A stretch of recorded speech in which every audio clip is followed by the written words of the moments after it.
Let's recite Luke chapter 4, verse 18 and 19. 1 to 3, go. The Spirit of the Lord is upon me because He has anointed me to preach the gospel to the poor. He has sent me to heal the brokenhearted, to preach deliverance to captives and recovering of sight to the blind, to set at liberty them that are bruised, and to proclaim the acceptable year of the Lord. His name is Jesus. He is the anointed one. Now let's have our culture. I am a blessing. I'm a good follower. I don't destroy, I build. I'm not seasonal. I appreciate everyone. I appreciate everything. I'm part of something big. I'm partnership with Christ and I'm not extreme. Palapangan natin si Lord. Alam niyo, ang ganda ng kultura natin. We have a wonderful culture in J1. Wherever you go, it's all the same. Wherever you go, this is how they do it. Pakikita ko yung kay Bana, kasi baka nagtataka, bata-bata niya, ba't nagmamano sa kalaor? Ipapakita ko sa inyo yung kay Bana. Mami Pina, Ninang, lika nga rito, Mami Pina. Ayan, lika dito. Ito. Napakaganda kong Ninang. Ayan. Love na love ko to eh. Ninong, pahiram lang ha. This is the culture of the Filipinos. And we do this. Ha? When we see, siya po yung Ninang ko sa renewal of vow namin. We do this. Nagmamano tayo. Ninang, God bless you po. Ayan po yung kulturang Pilipino. Sa church naman, you go to the pastor, hindi po tayo ganun magmano sa pastor. Ganito po ang ginagawa ng pastor. I bless you. Kaya wag ko kayo magtataka. Kunyari, ba't pati matatanda gumagano kay Pastor Jing? Kasi binibless sila. I bless you. Hindi po yun mano, kundi blessing. So magkaiba yun ha, kasi baka nalilito tayo. Pagka ninang mo, yan, ninang, Pasko na, yan, gano'n ha. Yan yung Filipino way. But in the church, ang culture po natin, we see Bishop Art, nagpapabless tayo. Mga pastors din, nagpapabless din sa amin. We just lay our hands like this. Magkaiba po yun. Iba po yung manong Pilipino, iba po yung blessing. Okay, naintindihan na po natin ngayon? Okay, God bless you. Thank you, Nina. And one thing more, dagdag ko lang, yung pong parkingan dyan sa gilid, ni-request lang po namin yun para yung lead pastor makapag-park doon, ha? Okay, huwag na kayo makipag-unahan doon, yung po yung sa lead pastor. Pero dalawa naman ang pwede. Yung sa gilid po, yung sa dulo doon, ha? Yan, kasi nagtaka ako minsan puno siya. Nagpaalam ba yun? Pinagpaalam po natin yun na gagamitin ng lead pastor. Kasi may sinabi na ako minsan, dapat yung lead pastor. Hindi, pastor din na ako. Ganun ba? Sige. Hindi na ako, punta na ako doon sa malayo. Well, hindi talaga nila pinapaparkingan yun. But we requested it, me and Sister Rebuesa. Can we use that for the lead pastor? Dito kasi hindi senior pastor ang tawag ay lead pastor. Okay, naintindihan na po natin? Okay, magmano na kayo sa mga matatanda at sa mga pastor. Iba yun ha, baka mamaya nagtataka kayo. At gano'n, ang tanda-tanda. Lalo si Pastor Edward, siyempre ang bata niya, nagpapabless ka. Pastor, bless po. Yan, gumaganon ka lang. Pero pag matanda naman, hawakan mo yung kamay. No? Yan, si Pastor Danny, hawakan mo yung kamay niya. At ipapatong mong gano'n. Pero yung inaanak, may inaanak ka dito, di ba? O yan, si Edward talaga maggaganon si Pastor Edward. Alright, what I'm going to share to you is a well-known teaching actually, but I think we all need this, especially this year of 2026. I'll tell you, this is a powerful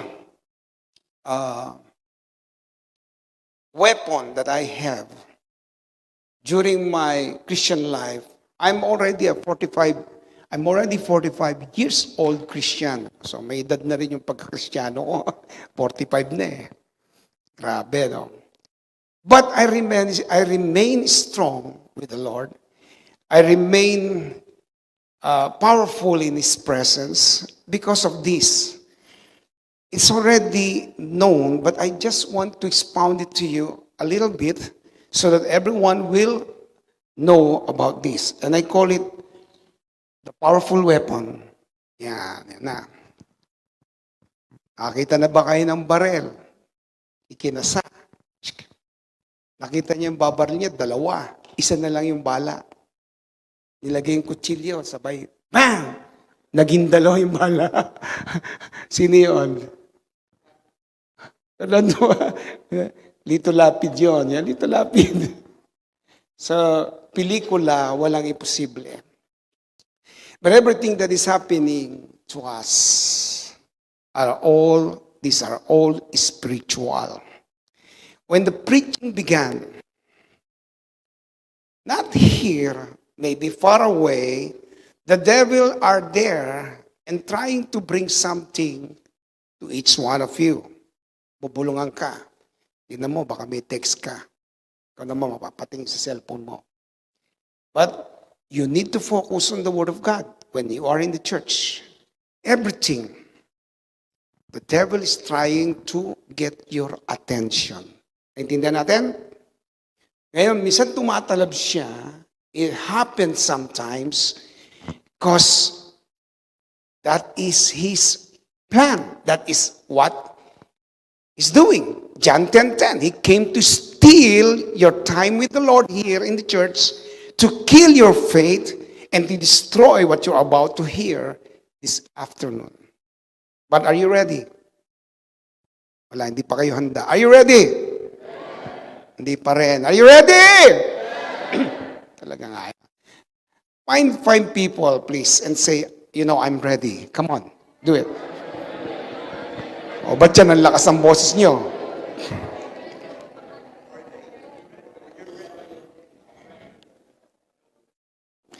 Let's read 2 Corinthians chapter 10, verse 3 to 5. Let's all read it. 1, 2, 3, go. But we don't fight like humans. Rather, they are powerful weapons from God. We destroy people's defenses, that is. And all their intellectual arrogance. We take, that is, to Christ. Amen. Shall we all bow our head, please, and close our eyes? God, we thank you. We want to bless your holy name. We thank you that you are here. We thank you that your presence is here, oh God. Continue to be with us. In Jesus' mighty name. Amen and amen. If there are arguments and opposition, misunderstanding, they are often perceived as intellectually arrogant. Lahat yan. Well, start with the mind. Those arguments start with the wrong kind of, or some errors of teachings. I tell you, kahit basalitaya, may nangyayari dyan. Now, let me show you something. The best weapon is not what you know. Meron ba noon? The best weapon is it's not what you know, but how you need it. Paano ba yan, Pastor? Baka nagkamali ka, dapat W yata yun. Know it. Hindi. Ang tunay na sandata, sa Tagalog po, no? Hindi yung kung ano alam mo, pero kung paano mo ito iniluluhod. Paano ka lumuluhod sa Diyos? How you kneel down before God. If God will give us at least 5 seconds to see the Lord, you know what will happen in our midst? Nobody's sitting there. I think all of us will be flat on the ground because we will be amazed. It happened before in the life of John. When he saw an angel, he began to kneel. Lumod siya bigla, and the angel said, No, don't do that. We are the same. I'm also a servant of God. But that's an angel. What if God himself, we see him? There was a time in the Bible that God allowed all the Israelites to see him. Sabi ko, praise God, walang namatay. All of them were amazed when they saw God. Ang sarap makita ang Diyos, no? Moses even asked for it. And God said, nobody can see me. If they were going to see me, they will die. You can see only my back. It was the thing that God is trying to tell, meron kasing dalawa yan separate words The first one is the Almighty God. Glorious po yan. You cannot see Him. And the second one is yung pong God in a form like our Lord Jesus Christ Himself. Everyone saw Jesus Christ, but they don't die.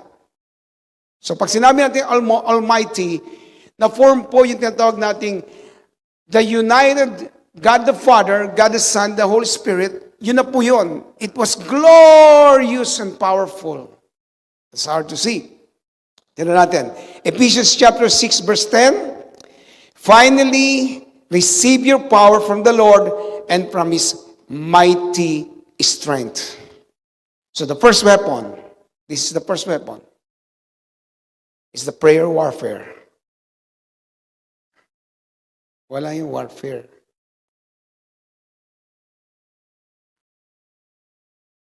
Nalimutan lang ba yan? The first, sorry kulang yung isa yan. The first weapon is the prayer warfare. Ba't kailangan ko yan, pastor? So what are those, the armor of God? Alam natin, di ba? Ano yung una? Ano yun? Helmet of salvation, belt of, shield of faith, the sword of spirit. So these are the what we call the armor of God. Hindi po yung palabas ni Jackie Chan. These are the armor of God. Everything is in front. The breastplate, the helmet, the belt, lahat yan. And it involves the power of Jesus Christ in it. Kasi yung helmet of salvation, our salvation comes from Jesus Christ. Doon galing yan. Breastplate of righteousness comes from Jesus Christ.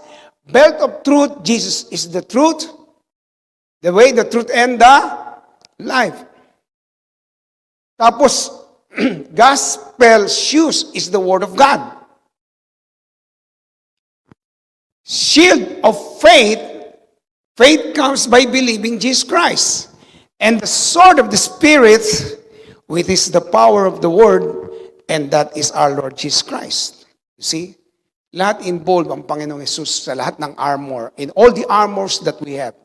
So, susut mo ngayon. What is prayer warfare? This involves spending time in solitude and engaging in prayer against the devil, situations and oppositions. Nilagay ko hindi lang devil, pwedeng situations and oppositions. When I get to know the Lord Jesus Christ, it's hard for my family to know Him. Ang hirap po niya makilala ang Panginoon. Pero I have this mother who's so religiously enchained with her religion.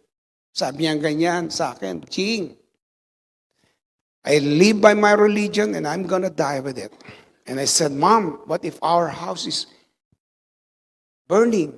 Are you still going to tell me, Jing, I'll stay here? I live from here and I'm going to stay from here. And I said, Mom, you're not going to do that. You will save yourself. And I tell you, Mom, religion will just tell you about God, but it's not the way of salvation.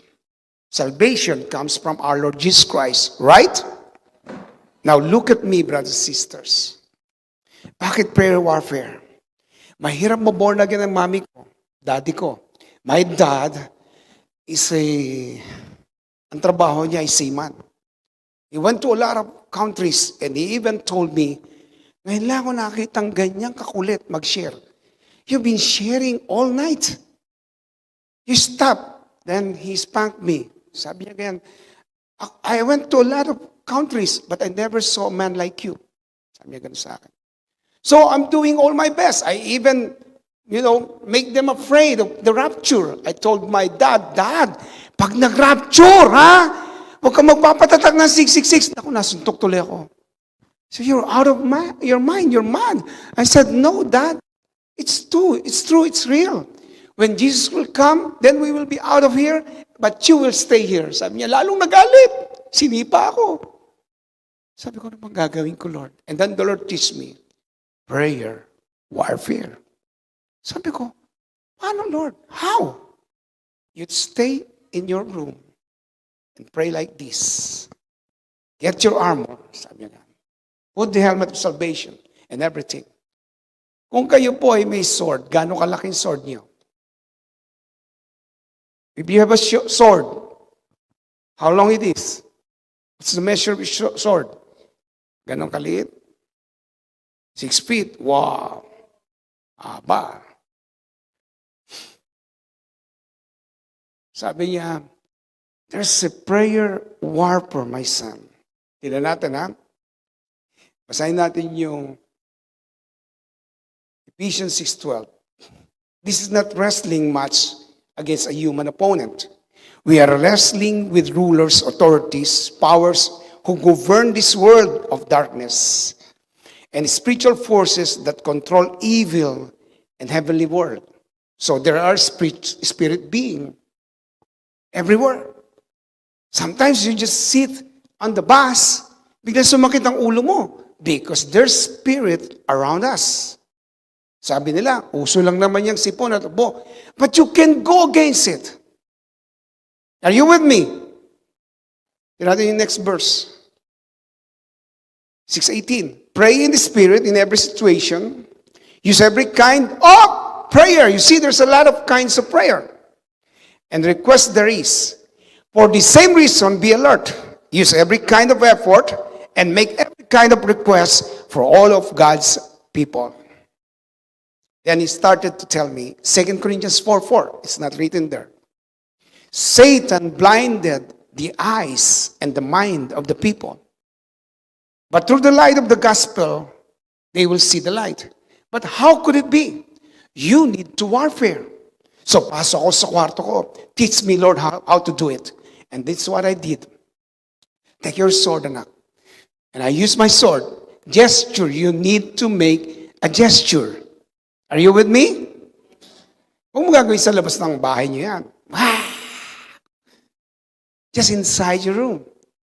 And I started to say, you spirit of blindness to my dad, my mom, I destroy you all. I cut you down now from the very root. Sa pinakaugat, pinuputol ko kayo now in Jesus' name. All your curses and everything. Lahat yun talagang, I do that. At least, you do it at least once a week or whatever. Gawin mo yan. Pati sa mga taong galit sa iyo, gawin mo yan. Pero huwag mo siyang pugutan ng ulo.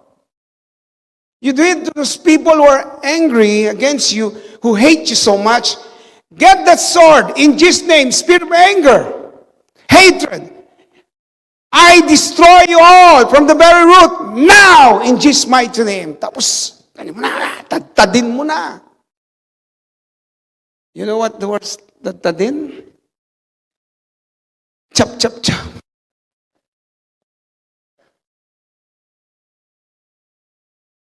And after that, something happened. My dad and my mom began to be interested with the Word of God. Natanggal mo eh. You know, those are spirit. It says here that you're not fighting against them. Like you spend much time with your dad and telling him the truth, he will not listen. But spend much time in your prayer and then warfare. And then you go back to him, it will never be the same again. Gets ninyo? Gets? Amen?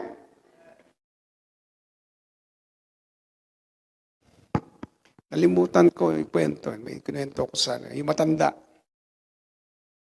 Every time this old woman see us, she's afraid of us. And then she said, every time we see you, you are like devil. Mukha daw ba kami mga demonyo. Siyempre,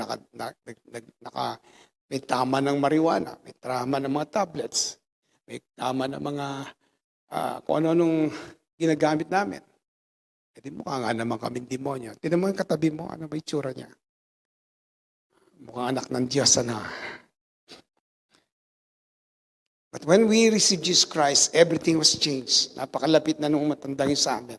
We even lead her to the Lord. You see, alam ko dami niyong gustong sirain. You want to destroy many things in your life. Sometimes you really don't you don't need deliverance. You need to make a warfare. You need to fight against it. You have the authority. Okay, huh? Let me tell you. John 1:12. What is John 1:12? As many as receive him, to them gave he power to become the children of God. If you are a child of God, then you are a child of God. Anak ka ng Diyos. Ano bang kaibahan ng anak ng Diyos sa hindi niya anak? Of course, mukha kang anghel. Tingnan mo yung katayo, mukha ba anghel? Nakita na ba kayo ng anghel? Hindi pa, di ba? Pero alam natin mukhang mabait. Hindi ututo. Now, look at this. If you're a child of God, it makes difference. You're not a person who just ask God like, naalala ko yun, I was doing that always to my dad. Daddy, kailangan ko ng pera. Ba't ka umiiyak? Ano mong gusto mo? Ganito. Iyak-iyak ka pa, hindi ka na pwede, hindi ka na kailangan umiyak. You don't need to cry. You're my son. Just ask for it. Hingin mo lang. Use your authority. You are a child of God. There is these two brothers. The first one went to his father and said, Dad, I need $100. The dad said, Honey, what are you going to do with $100? Dad, I just need it. Please, Dad, give me $100, please. Dad, I need $100. You're big enough to have that. Why are you asking it from me? Sabi niya ganyan. Let's get out. Get out of here. Lumabas siya, lungkot niya. Here comes the second brother. What happened? Dad was so mad with me. I'm just asking $100. That's easy. I'm gonna ask $200. See, when I come back, you have one. Are you going to do that? Watch and learn. He went to the dad. Dad, I need $200. Your brother asking for $100. And you're asking for 200? I didn't give him anything. And he said, Dad, you need to give me. Why? Because I said to all my friends, you're a good father. You're a giver. You're generous. You have a lot of money. And you always give me money. Oh, yeah, that's me. Okay. Nilabas agad yung 200. This is $200. And he went out and said, Bro, this is your 100. I have my 100. How easy he did it? Because I'm defining who he is. He's our Father. Our God is our God. And we are His Son. We are His children. Anak ka ba talaga ng Diyos? Pastor, tagal ka muna nga nanghihingi. Paano ka ba humingi? How are you doing it? Are you just asking like a beggar? You asking by faith. And you know God will provide. You know that God will give it to you. Same with warfare. You are a child of God. Use your weapon. Pull down all the strongholds. Bagsak mo lahat yan. Kahit saan. If you think there's an argument, there's an opposition, there is a situation, and you can see what's happening, whether it's a business or whatever it is, go to your room and make a warfare. Destroy the works of the devil. It's the devil's way of destroying you. He wants to destroy you, to kill you, and even steal what is in you. Kailangan gamitin mo na. You can just broad your mind. You see, you can see the devil, he has a hands, and then you can tell him, in Jesus' name, I cut your hands now. Ba't ay ganun, pastor? Balik mo nga yung 12, please. Please go back to the verse 12. Ayan na pa. This is not a wrestling match against a human opponent. We are wrestling with rulers, authorities, and powers who govern this world of darkness and spiritual forces that control evil and heavenly world. The devil want to touch you, Karisan, spiritually. Hindi dahil mukhang demonyo yung katabi mo, siyang ikakat mo. Don't do that. Okay, gagawin natin ngayon yan. Sino sa inyo may mga problema? Who among you got a problem? May mga problema. Wala pala, di wag na natin gawin. Okay, sisayin natin. Sinong merong financial problem? Yan, good. Okay. Sino ang may relation problem? Kunyari relasyon, ibig sabihin, magkagalit kayo ng asawa mo, magkagalit kayo ng friend mo, or teacher mo, galit sa iyo. Lahat na, buong mundo nagalit. Sino may ganong klaseng problema? Ayaw, mami, meron. Okay. Okay. Ano pa ba? Sino dito ang may problema sa trabaho, sa kanyang trabaho? In his job, meron siyang problem sa job niya. Taas ang kamay. Yan, okay. Ano pa ba?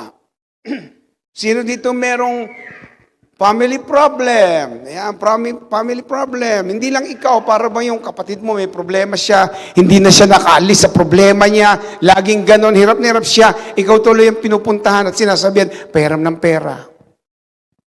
Sino may ganong problema? Ayan. Sino dito ang merong sakit at karamdaman? Yan.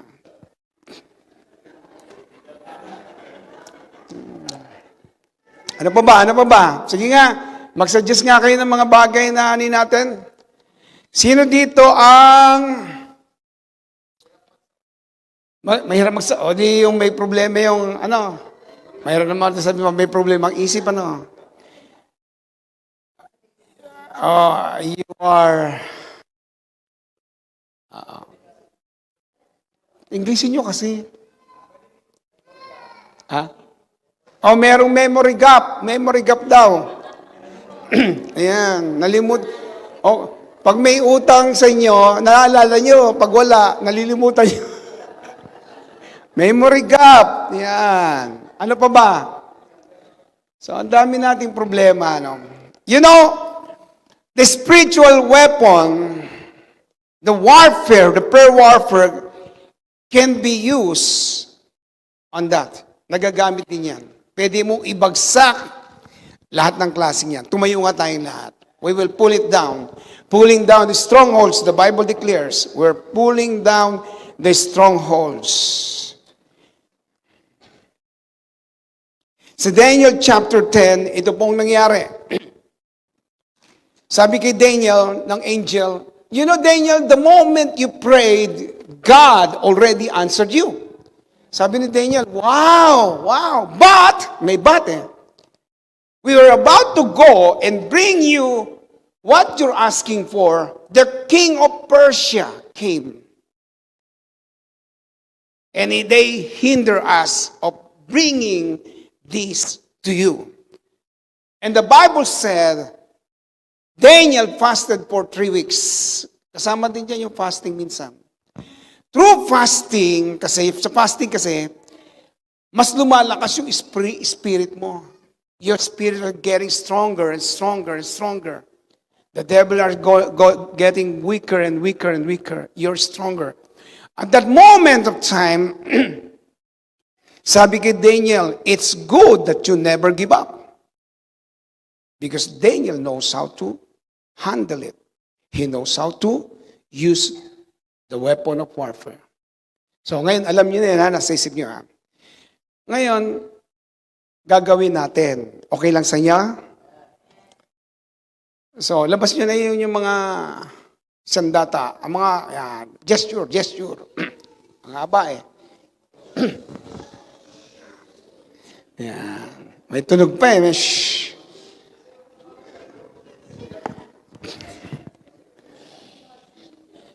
Pastor Edward, liga rito. Pagka ba ikaw ay galit sa asawa mo, ay hindi pa. Pagka ba ikaw ay galit, paano ka magalit? Ganon. Yeah. Hindi siya nagagalit din yan. Ayaw niya lang ipakita. Hindi pa nagsasalita. Hindi ka nagsasalita. Oh, wag na lang kasi galit kasi. Kunyari, meron kang palakol. Kunyari. Tapos may puno diyang malaki. Paano mo pinuputo? Swing po. Swing. I swing. And parang ano yan eh, parang golf yan ah. Ganon lang. O sige, mga 10 ganon nga. Ba't nakangiti ka sa akin?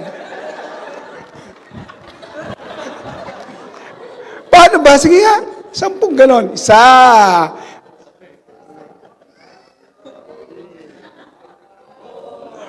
Palapit ka ng palapit sa upuan mo, ah.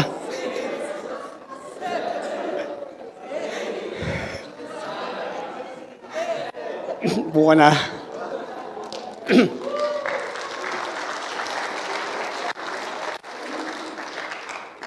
Walang dating. Siyempre, pag may lumalabas na sounds, di ba? Amen?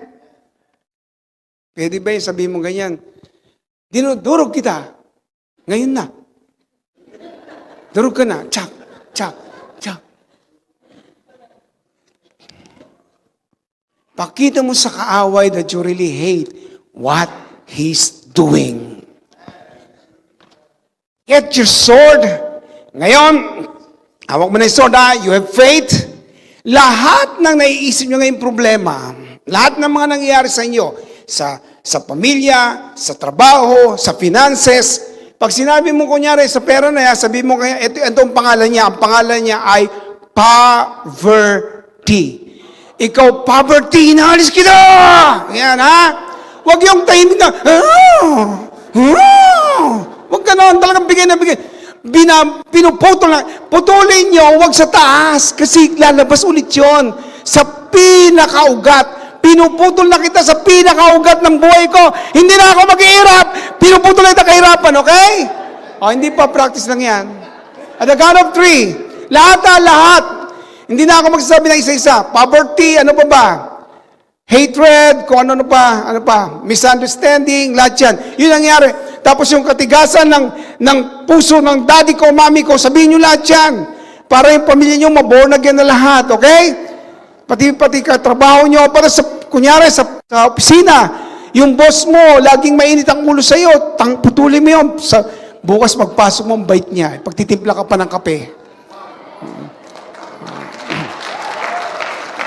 Why? 2 Corinthians chapter 4,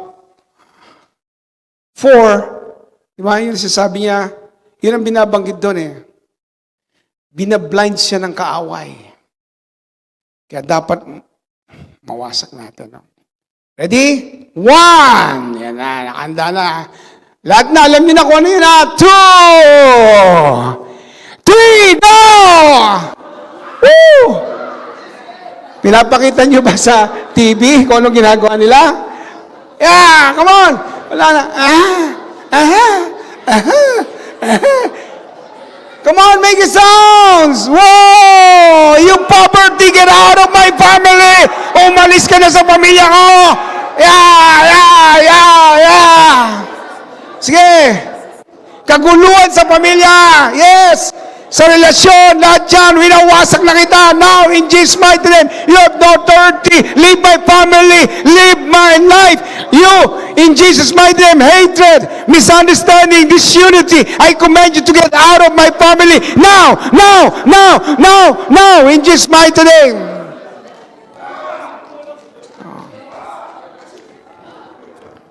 Sickness and diseases, get out of my life. Cancer, diabetes, lahat yan. No, get out. Tagtanim mo from the very root in my life. Get out. In Jesus' mighty name. We might not seeing it, but spiritually something happened. Spiritually to eh. This is not a physical way. It's a spiritual thing that you're doing. So gugulat ka, nag-check ka ba? Ang ganda na ng blood ko ah. Kasi binagsak mo na eh.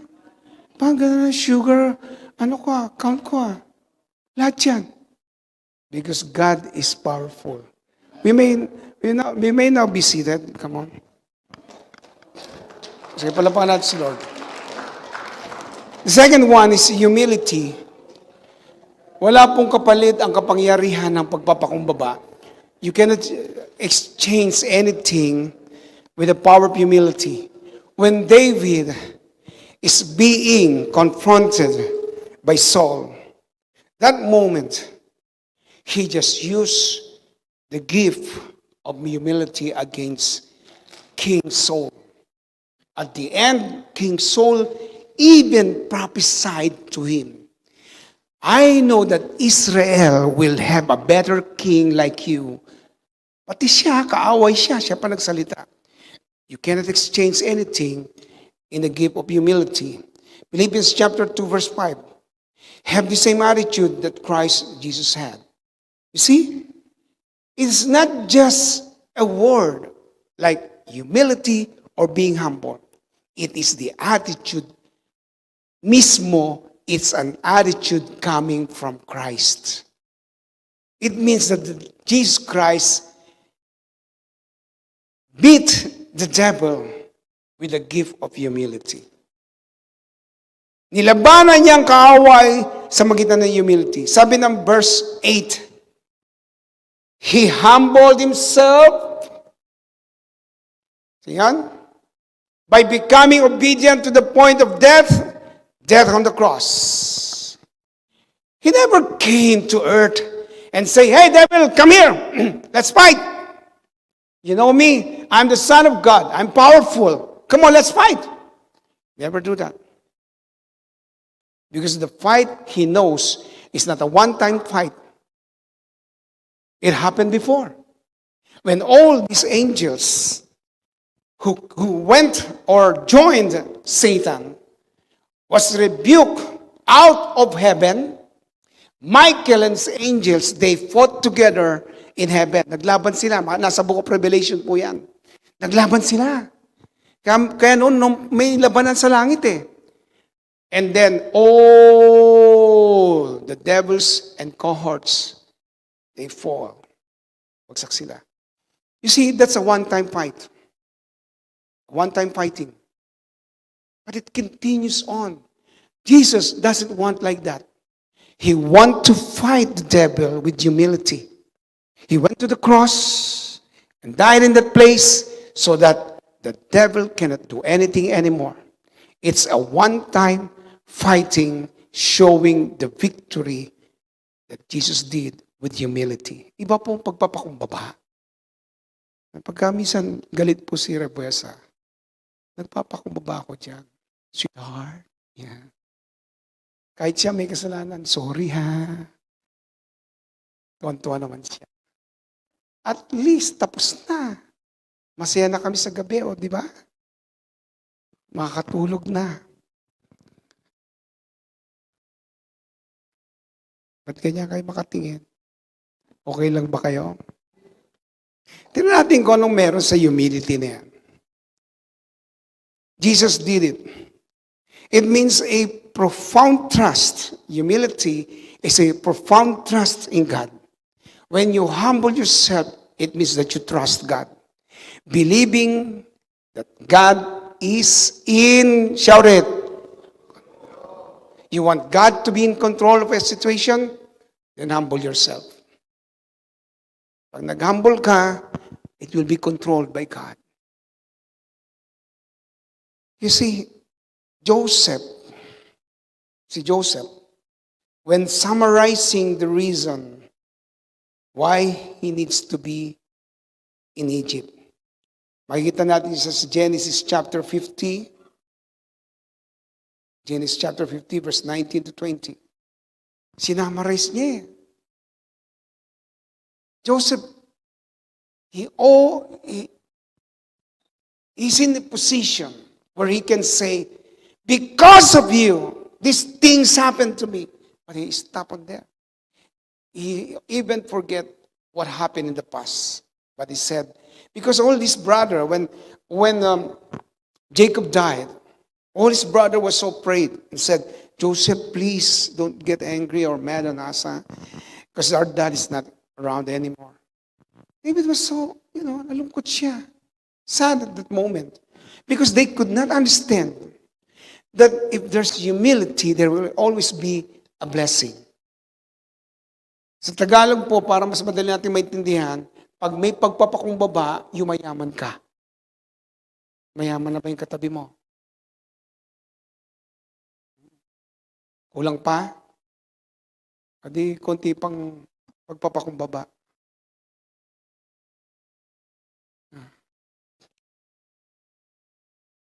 Joseph was blessed by the Father because of his humility. Sabi niya ganyan, do not be afraid, for am I in the place of God? Diyos ba ako? That after our dad died, and then you want me to punish all of you? I'm not gonna do that. I tell you, I already conceive and I already put in my heart that I've already forgiven all of you. I forgive and I forget. But as for you, you meant evil against me. But God meant it for good in order to bring it about as it is this day to save many people life. Dahil sa ginawa nyo, ang dami tuloy na ligtas. Sabi mo, pangit niya ginawa namin eh.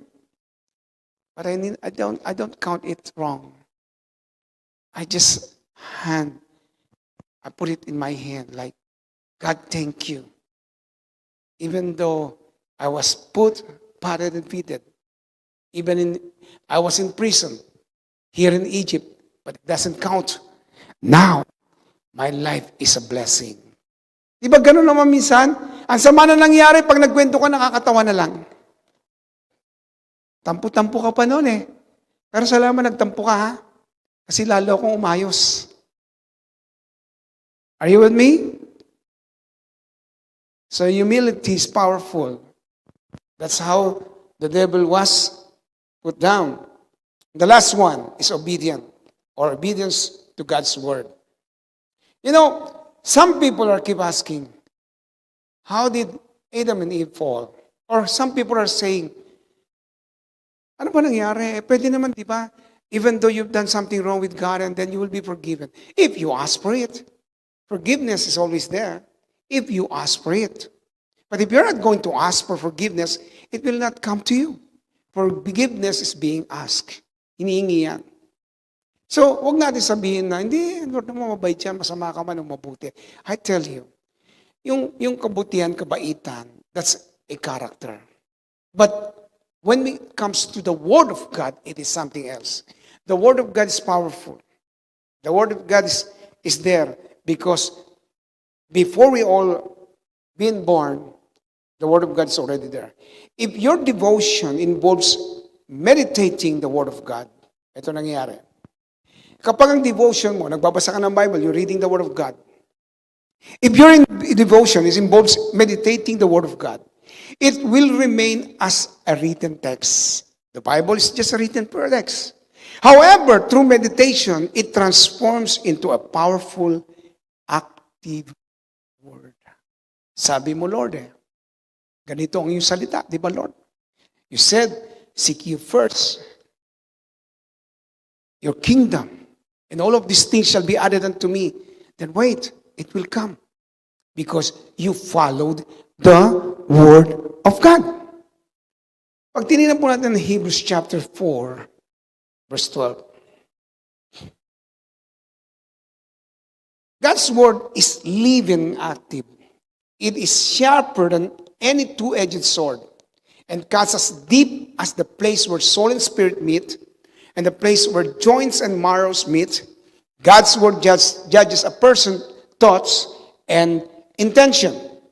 You see, the Word of God is really powerful. 1 Corinthians 10:17. Whoever brags about the Lord, whoever brags should brag about what the Lord has done. God cannot separate himself through his word. He will only act according to his word. The will of God is always in the word of God. Kaya ang word of God, powerful po yan. It will allow you to be strong when sin comes. Kapag may dumating na tukso, lumalakas ka if you have the word of God in your heart. Many times, temptation came to me. Kasi yung trabaho ko, I used to go to anywhere, no? Kahit sa London, may babae doon. Sabi niya, Pastor, can you come with me and please fix my laptop, my computer. Sabi ko, okay, walang problema, sis. Then we went to his place. Somewhere sa London, sa UK. Tapos yung bahay niya, isang kwarto. May bahay, tapos nasa loob siya. Parang boarding house. Sabi niya, Pastor, ito na yung computer ha. Okay, sige. Tapos maya, isasara niya yung pinto. Please, don't do that. Dalawa lang tayo sa loob. Tapos maya, nag-uubad na. Ba't ka mag-uubad? Magpapalit lang ako. Pastor. Dito pa ako, nagpapalit ka. Don't do that. Sabi, sige, Pastor, nagpalit siya. Naku, yung pinalit niyang damit. Bukod sa talagang seductive. Sabi ko, may intention ito. Pwede ko yatang sabihin, Lord, please close your eyes. Ganun ba? Wala na nakakalam. Nakakita. Maganda naman siya. May tsura. Pero I always been reminded of the word. God had joined together. Let no man separate. I know it will destroy my marriage. I know it will destroy my life. What will happen? I will always tell to my children, I'm sorry, children, this is what your dad did because I'm only alone in UK, London. But that's what I want. I want to do the mission work. Of course, those things are the works of the devil. But the word of God, because it is in my heart, I did something against what the devil is trying to do, tempting me. So by that moment, inayos ko mabilis yung computer niya, tapos sabi ko, sis, alis na ako. Hindi, Pastor, kakain pa tayo. Kumain ka na mag-isa. Alis na talaga ako. Baka maya hindi ko na kaya. Please. Ano sabi ng Bible? Flee away from it. Hindi mo pwede sabihin, in Jesus' name, lalapit lalo yon. In Jesus' name, ahawak sa iyon. In Jesus' name, tapos mamaya, close your eyes, Lord. Ganun na.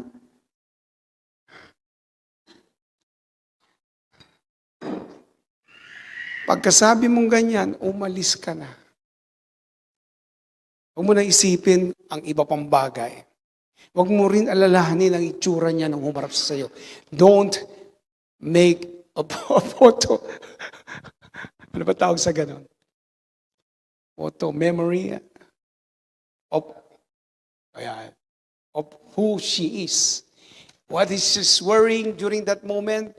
Because when you get home, it's another temptation. Inerase ko na kaagad. Because Lord, you said in your words, let no man separate. I want my family to be together. Hindi lang po isa yun. Maraming pagkakataon. But I put the word of God in me. David said, I put the word in my heart so that I will not sin against thee. Powerful po ang word of God. Sa need mo, pag may kailangan ka, hindi ka nalilito. Anong gagawin? What you're going to do? Because the word of God will tell you what to do. Powerful weapon yan. Sino dito ang Hindi, wag na natin tanongin. Mag-devotion po tayo. It's the best thing to do. I'll show you before I end, I'll show you the 12 symbols of the Word of God according to the Bible. I just get it from Dick's translation. Basahin natin isa-isa. 1, 2, 3. A hammer to convict. That's in Jeremiah 23:29. It's like a hammer. Pangalawa, it's just like a fire to change you. Pangatlo, you will see yourself in the Word of God. Number 4, if you have it in your heart, it will multiply. Panglima, a favor to cleanse. Nililinis ka ng Word of God. A laver, sorry. Akala ko favor. A lamp. Kasi yung sulat. A lamp to guide. Yung number 5 po, a laver to cleanse. A lamp to guide. Di ba sabi ng sa 119 verse 105, Thy word is the lamp unto my feet and the light unto my path. Pang-7, to refresh. It refreshes you. You read it. You meditate it. Marirefresh ka. Pang-8, oh, di ba? Yung ginamit na ni kanina, nakat na. Anong feeling nyo ngayon? May blessing ba? Feel blessed? 9, go. Above. 10. 11. Sinusulat nyo ba? O, pinipicturean nyo. The best. At pang-12, go. Meal for baby, bread for the hungry, meat for people, honey for dessert. Kompleto siya. That's the Word of God. When you wake up in the morning, read the Word of God. Before you sleep, maybe, you can read the Word of God. Kailangan mo Word of God eh. So, 3 lang po yung binigay ko. I just gave you 3 things. This is my prayer. This is what I said to God. Please help me learn more about this in my daily life. Kaya po nyari, may naramdaman ako paglabas ko. Parang sumasakit ang ulo ko ha. I cut you out. In Jesus' name, get out of my head. Now! Pero tahimik lang ako. Pagka nakita niyo ako gumaganyan-ganyan, may pinuputol ako. Alis. Sa masakit. Yan, masakit dyan. Labas. Pagkain, pasok. Gutom, labas. Labas. Now, I give you the last word, final thought. Can you show me the prime thought? Can we all read it aloud? 1, 2, 3, go.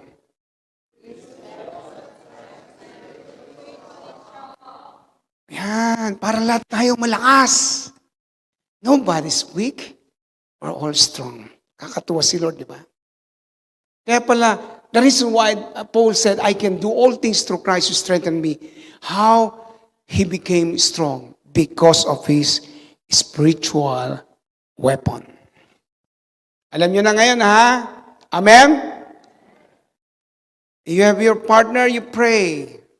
Everything, prayer can do a lot of things in your life. Grabe ang panalangin.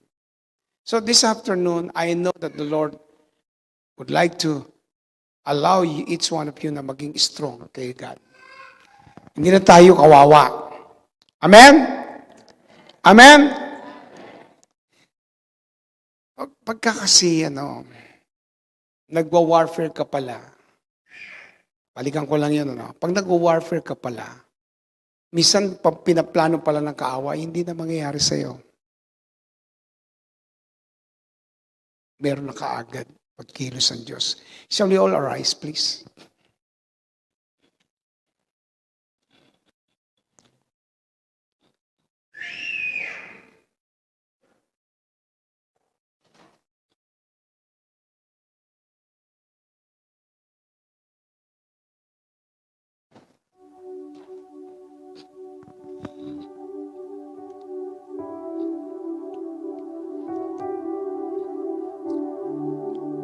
I want you all to bow your head and close your eyes, please.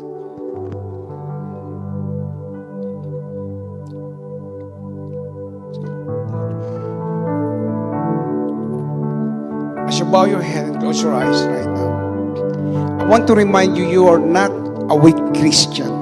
You're not weak. I tell you, the devil is so afraid of you.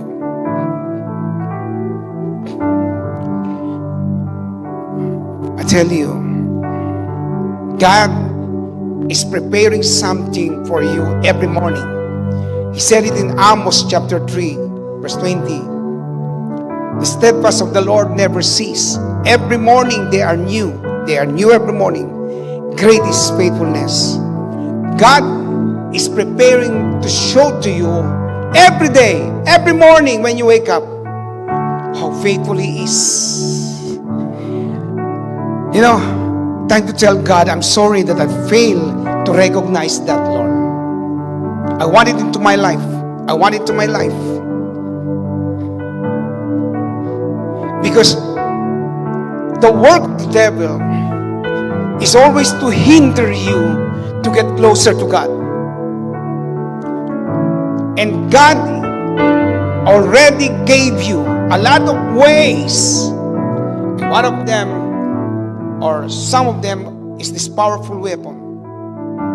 This afternoon, I tell you, you are powerful. You are powerful. You will not be defined by the things that happened to you in the past. I want you to be strong.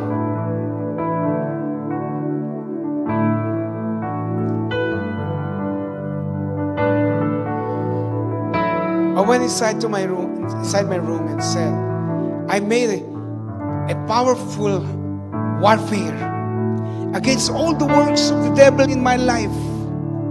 And I said, this body will be strong again and again. I can still go on and on with my life. And I'm not allowing or accepting that I'm already old, or maybe 62. That's why there are so many sickness that is coming out from this body. I don't believe it.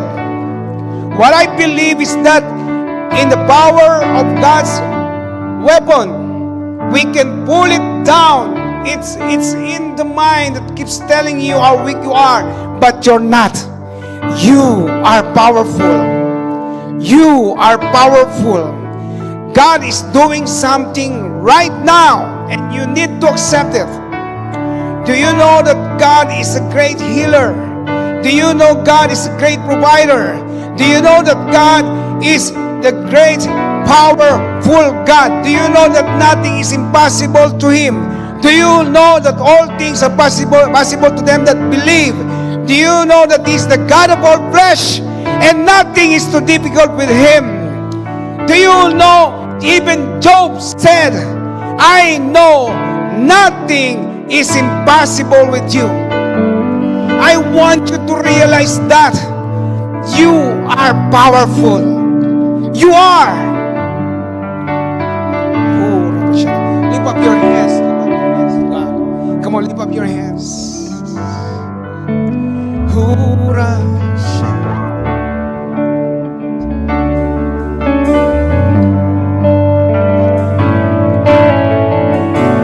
Come on, just lift up your hands. 2026, no more hindrances. Ano bang inihingi mo? What are you asking for? No more hindrances. God is about to pour out who He is in our lives.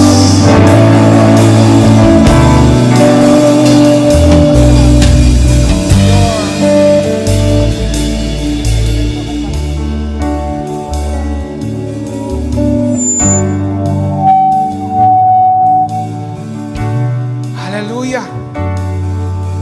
Ooh, glory be to God. Glory be to God. Come on, may ginagawa ang Diyos. God is doing something now in our midst. Woo. If somebody told you that you're nothing, no, you are somebody with God. You are strong, you are powerful. are God's child. You are owned by the Lord.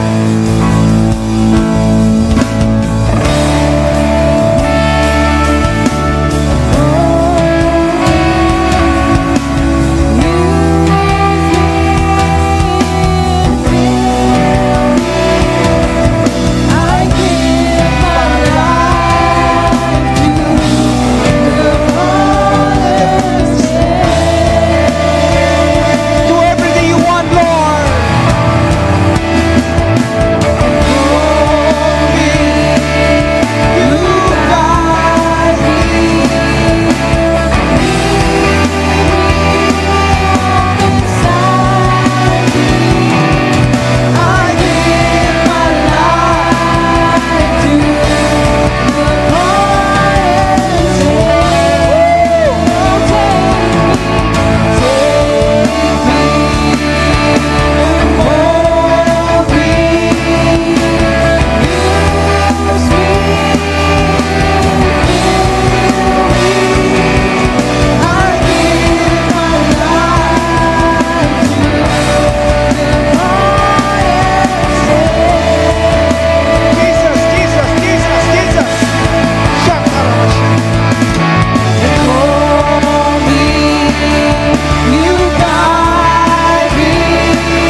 By the power of God's love, by the power of what Jesus had done to the cross of Calvary, lahat ng mga utang, lahat ng financial na pangailangan, in Jesus' mighty name, in Jesus' mighty name, Lord, nothing is too difficult with you. Nothing is too difficult with you, Lord. That poverty, that need will be met by the power of God. 2026, maraming lalaya sa utang sa lugar na ito. In Jesus' name, mababayaran ng mga card. I don't know how. Just like what He's doing in my life. I don't know how, but God has His own way. Shakarab. Lahat ng sakit, all sickness and diseases, yung puso inaayos. The heart is being fixed now. Fixed now. Fix. High blood pressure turns into normal. Blood sugar, normal. In Jesus' mighty name. Lahat ng sakit, karamdaman, all sickness, diseases, right now, in Jesus' mighty name. Oh God, you fix it. You fix it. All our body. I declare, no one will die in untimely death. We will be strong. 2026, lahat kami pinagaling, inayos mo as you've done to our brethren. Pinagagaling mo, you're healing them. Keep healing us, Lord. Healed.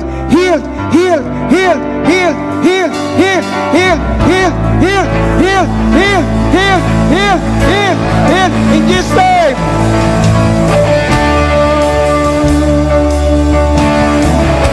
God, this is the year that all our family will be saved. They will accept you as their Lord and personal Savior. coming from you. A fruitful life. Fruitful life. Masisave ang buong family ngayong taon na to. Makakilala sa Lord ang mga magulang, mga kapatid, in the name of Jesus. It's harvest time this year. Harvest time this year. Even our neighbor, lahat ng kamag-anak namin, every one of them will know you. They will receive you as Lord and personal Savior. Move mightily. Father our God, in Jesus' mighty name, 2026, magpipiesta kami. We're going to feast on your miracles, on your signs, your wonders, your touch, your inner healing, your deliverance, all of it, Father God, because you're the God of all flesh. You keep healing us. Grabe. And also 2026, Father God, maraming babalik na nakatalo na. They went here in this place or maybe in the church before. They're coming back. They will be back. They will be back. They will be back. In Jesus' name, they will be back. In Jesus' mighty name, we're ready. We're ready for a big leadership. We're ready for a big leadership. We're ready for the big leadership. We're ready. We're ready. We're ready. Fulfillment of many things in the name of Jesus. Lord, marami ka pang gagawin. And we want to declare this. Sisigaw tayo lahat ng 7 beses. Itong isisigaw natin. The best is yet to come. Are you ready? 1, 2, 3, go! The best